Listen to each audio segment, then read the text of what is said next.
Hello, curious minds. Today, we're diving into one of the most mysterious objects in our galaxy, the supermassive black hole at its very heart, Sagittarius A star. How did something with the mass of 4 million suns end up there? Was it born from the death of a giant star? Did two black holes collide in a cosmic dance? Or could it have formed in the very first moments after the Big Bang itself? In this video, we're going to explore the leading theories behind the formation of Sagittarius A star. So, if you've ever wondered how black holes like this one come to exist, you're in the right place. Let's start. Let's start our exploration by getting up close and personal with the main attraction, Sagittarius A. Located about 26,000 light-years away from Earth, it sits at the very center of our galaxy, a gravitational anchor around which billions of stars, including our own sun, orbit. It's about 4 million times the mass of our sun, yet it fits into a region smaller than the orbit of Mercury. It was first discovered in 1974 by astronomers Bruce Ballack and Robert L. Brown when they detected a very strong radio source. Its name refers to its believed location in the constellation of Sagittarius, where astronomers identified this region as the strongest source of radio emission in the entire galaxy. Over the years, we've confirmed that this radio source is actually a supermassive black hole. Sagittarius A star played a crucial role in shaping the Milky Way as we know it. Its immense gravity sculpted the galaxy's spiral arms, influencing the birth and death of stars for billions of years. Believe it or not, some of the stars near Sagittarius A are moving at mind-blowing speeds, up to 27 million kilometers per hour or about 17 million miles per hour as they orbit the black hole. Understanding its origins is key to unlocking the secrets of galaxy formation across the universe. So how does a supermassive black hole like Sagittarius A star even form? Well, one of the leading theories suggests it's a bit like a cosmic feast, through the accretion of gas and stars. Accretion refers to the process by which a black hole gradually pulls in material, such as gas, dust, and even stars, from its surroundings. Over time, this material spirals inward, forming an accretion disk. As this material falls in, it loses energy and heats up to millions of degrees, releasing enormous amounts of light and radiation. This process can be so powerful that some black holes become the brightest objects in the universe, known as quasars. While Sagittarius A is relatively quiet today, it likely experienced more active periods in the past, consuming large amounts of gas and stars. But it's not just gas that gets caught in the gravitational web of a black hole. Entire stars can be pulled in, torn apart, and consumed in a dramatic event called stellar tidal disruption. These events release bursts of energy as the star's matter is stretched and shredded, with part of it being pulled into the black hole and the rest ejected into space.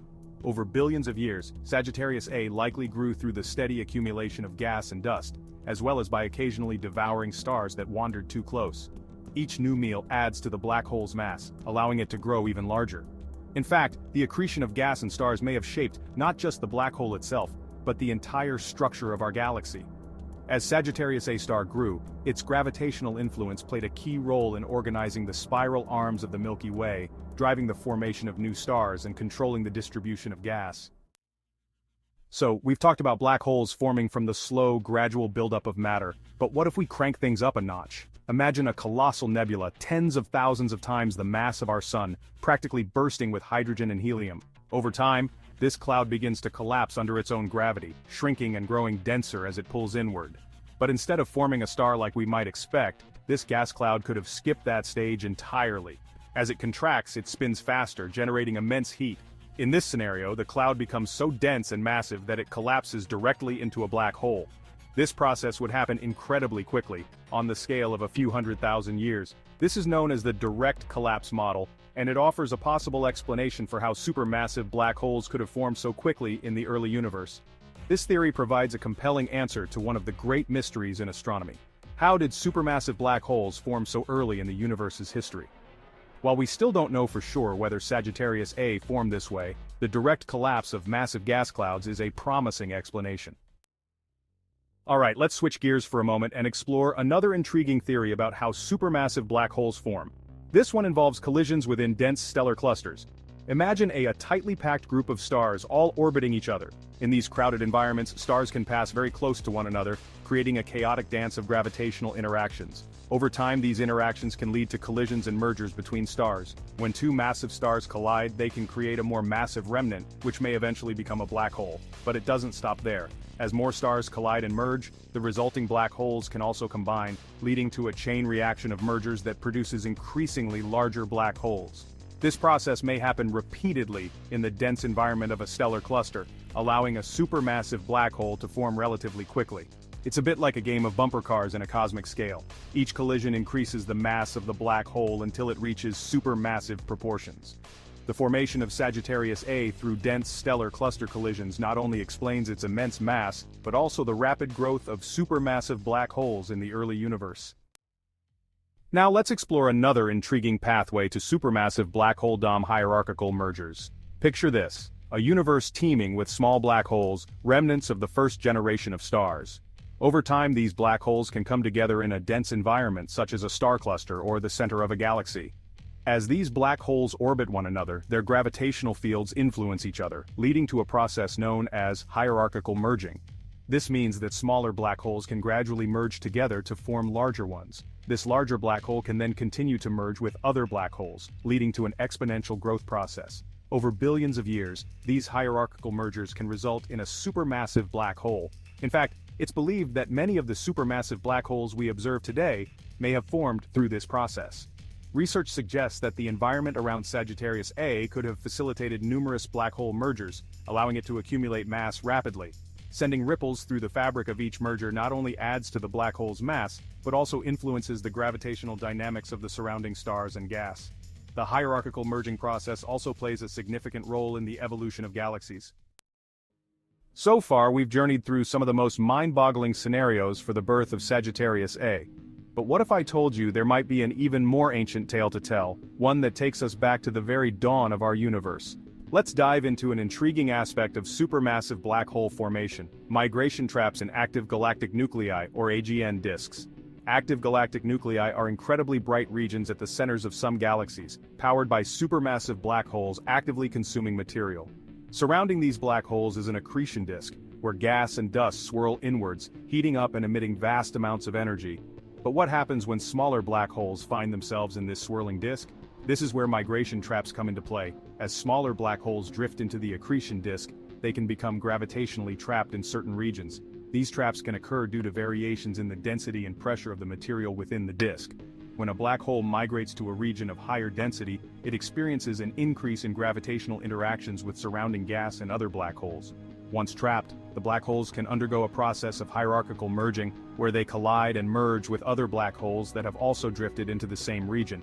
This leads to the formation of increasingly larger black holes. Through this process, it's possible for several smaller black holes to accumulate in a migration trap, allowing them to grow rapidly. This means that AGN disks can act as assembly lines for supermassive black holes. This theory suggests that many of the supermassive black holes we see today could have formed through this mechanism. Now let's journey back in time to the very early universe to explore an exciting and unique theory regarding black hole formation: the primordial black hole theory. Primordial black holes are hypothesized to have formed shortly after the Big Bang, during a time when the universe was incredibly hot and dense. As the universe expanded and cooled, fluctuations in density could have occurred in the early cosmos. These fluctuations meant that some regions of space could have been denser than others. If a region became sufficiently dense, it could collapse under its own gravity, forming black holes before stars even began to shine. Talk about a head start. These black holes could vary significantly in size. They could be incredibly small, with masses less than that of our sun, or they could be supermassive, depending on the density fluctuations at the time. While the theory of primordial black holes offers an elegant solution to the early formation of supermassive black holes, we haven't yet found definitive proof of their existence. But one of the intriguing aspects of primordial black holes is that if they exist, they could contribute to dark matter content. Now let's turn our attention to another compelling theory of black hole formation: the collapse of a supermassive star. At the end of its life, a massive star undergoes dramatic changes. These are typically more than 20 times the mass of our sun. After spending millions of years fusing hydrogen into helium, the star eventually runs out of fuel, leading to a critical phase in its life cycle. As the core contracts and temperatures rise, the outer layers expand, and the star becomes a red supergiant.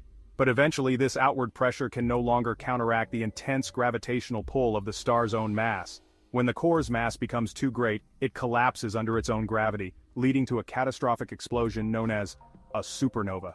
This explosion ejects the outer layers of the star into space, while the core remains. If the remaining core has enough mass, typically exceeding 3 solar masses, it will continue to collapse, forming a black hole. These supermassive black holes can be formed directly from the remnants of supernova explosions. They could rapidly grow as they accumulate surrounding gas and stellar material.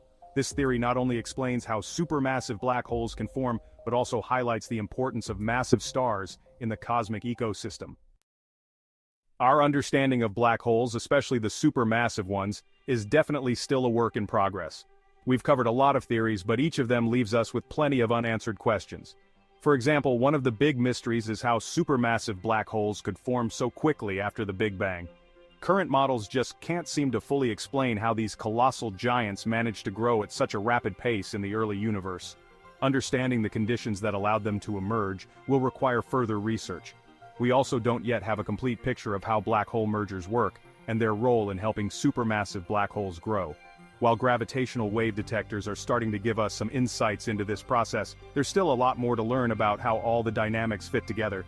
Another area of uncertainty revolves around dark matter. There's this intriguing idea that primordial black holes might be a part of it, but we're still piecing together exactly how they fit into the larger cosmic puzzle.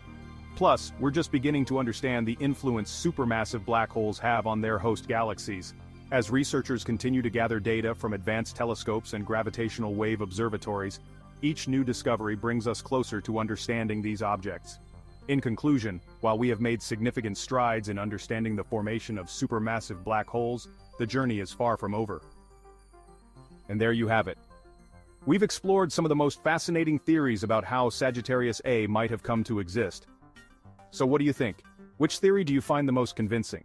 Or do you think we're still missing a crucial piece of the puzzle? Let me know your thoughts in the comments below. Don't forget to like this video if you enjoyed the deep dive, subscribe for more cosmic mysteries, and hit the bell icon so you never miss an update. Thanks for watching. Until next time, keep looking up.